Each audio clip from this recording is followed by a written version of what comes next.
Hi everyone, welcome back to Leap's 1 Minute Grammar. Today we are going to look at the difference between who versus whom. Who is a subject pronoun. On the other hand, whom is an object pronoun. Let me give you a very simple trick for it. If in any sentence you are confused and the blank can be replaced with the pronoun he or she, you can use the word who there. On the other hand, if the blank can be replaced with the word him or her, you can use whom. Let me give you an example. If I gave you this sentence, the boy dash was sitting under the tree. So would you write who or whom? Simple. What can you say here? Can you say he was sitting under the tree or him was sitting under the tree?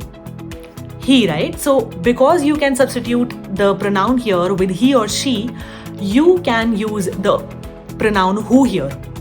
The boy who was sitting under the tree. Let me give you another example.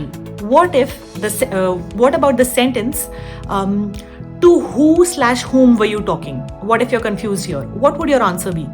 I was talking to he or I was talking to him. Him, right? So here you can substitute with the word whom. To whom were you talking? Thank you. Bye-bye.